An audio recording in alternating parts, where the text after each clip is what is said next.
ঘড়ির কাঁটায় যখন 2:45 তখন কে এসছিল 210 নম্বর যে ঘরটিতে কে এসছিল, কার কথা বলছি, সমস্ত তথ্য আজকে তুলে ধরবো তোমাদের সামনে। সেই জন্য কিন্তু আজকে আমি তোমাদের সামনে এই ভিডিওটা নিয়ে এসেছি। হ্যাঁ, সঞ্জয় রায়ের যখন গতকালকে রায় ঘোষণা দিচ্ছিল, রায় দিচ্ছিল 210 আদালতে যখন রায় দিচ্ছিল, তখন কে এসছিল, কে সেই অজ্ঞাতবাস মানুষটি ছিল যে কিনা জোরপূর্বক ঢুকতে চাইছিল আদালতের ভেতরে।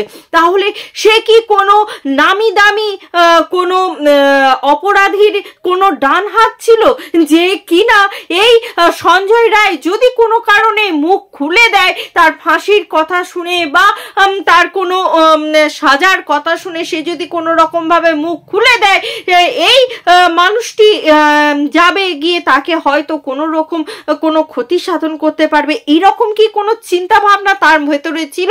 কি ছিল সেটা কিন্তু আমাদের কাছে পরিষ্কার নয়। তবে এইটুকু পরিষ্কার যে কোনো অজ্ঞাতবাস যে মানুষটি ঢুকতে চাইছিল তার সাথে কিন্তু অপরাধীদের যোগ থাকলেও থাকতে পারে, কারণ তা যদি না থাকতো তাহলে এই অজ্ঞাতবাস নারী বা পুরুষ সে কেন বারে বারে আদালতের ভেতরে ঢুকতে চাইছিল? বারবার কিন্তু পুলিশ তাকে বার করে দিচ্ছিল, তারপরেও সে কিন্তু টেনে হিঁচড়ে ঢুকতে চাইছিল, একবার নয় বারে বারে সে ঢুকতে চাইছিল। তাহলে কি সঞ্জয় রায়কে কিছু বলতে চাইছিল, কিছু জানাতে চাইছিল, নাকি কোনো হুমকি দিতে চাইছিল, না সঞ্জয় রায়ের কোনো ক্ষতি সাধন করতে চাইছিল?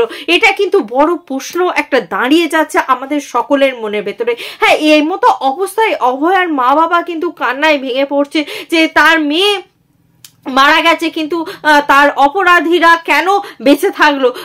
কিন্তু একটা কথা জেনে রাখবেন, এই যে আমৃত্যুকাল তার যে সাজাটা হলো, সে কিন্তু যাবজ্জীবন কারাদণ্ড, মানে সে কিন্তু কোনোদিন আর সেই জেল থেকে কিন্তু বেরিয়ে আসতে পারবে না। সুতরাং যে পুরুষটি এরকম একটি কাজ করেছে, সে প্রতিদিন প্রতিনিয়ত তার ভেতরে কিন্তু এটাই কাজ করবে যে সে কি কারণে কেন এই জায়গায় এসে পৌঁছেছে।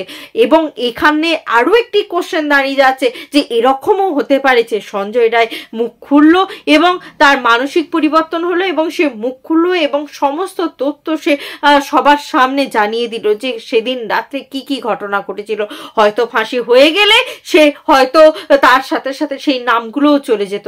সে যেহেতু বেঁচে আছে, হতে পারে সেই নামগুলো হয়তো ভবিষ্যতে আমরা কোনো এক সুদিনে জানতেই পেরে যেতে পারি সেই অপরাধীদের নাম, যখন হয়তো এই অপরাধীদের উপরে এত বড় একটা হাত থাকবে না যে হাতের জন্য অন্য অপরাধীরা আর কি ভালো করে নিজেদেরকে আড়ালে আবডালে রাখতে পারছে।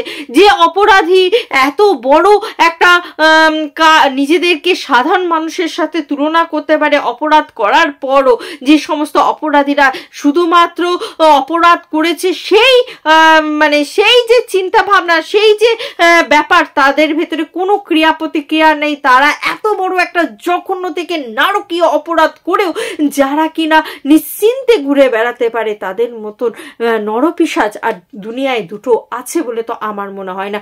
সেই সমস্ত নরপিশাচদের নাম খোলার জন্য কিন্তু এই সঞ্জয় রায়ের মুখ খোলা অনিবার্য দরকার রয়েছে। এবং এই কে ছিল সেই অজ্ঞাতবাস মানুষটি যে কিনা এইভাবে সঞ্জয় রায়ের ক্ষতি সাধন করতে চাইছিল, নাকি সঞ্জয় রায়কে অন্য কোনো তথ্য তুলে দিতে চাইছিল, কি ছিল সেটা কিন্তু জানা গেল না। আমরা চাইবো জনসাধারণের মাধ্যমে, আমাদের প্রধান বিচারপতির মাধ্যমে, বিচারকদের মাধ্যমে এই সমস্ত উত্তরগুলো যেন আমরা সামনের দিনে পাই এবং প্রত্যেকটা দিন যেন সঞ্জয় রায়ের ভেতরে আফসোস বোধ হয় যে সে কি কর্মের জন্য আজকে এখানে এসে দাঁড়িয়েছে, এটাই দরকার আছে। তো সুতরাং বন্ধুরা, তোমরা যে যেখান থেকেই এই ভিডিওটা দেখো না কেন, যদি ভিডিওটি ভালো লাগে লাইক শেয়ার কমেন্ট করো এবং প্রচুর পরিমাণে সাবস্ক্রাইব করে নিও আমার এই ছোট্ট চ্যানেলটিকে। আজকের মতন আসি বন্ধুরা, আবার দেখাবে তোমাদের সাথে নতুন একটা ভিডিওর সাথে, নতুন একটা জোশের সাথে। ততক্ষণের জন্য টাটা।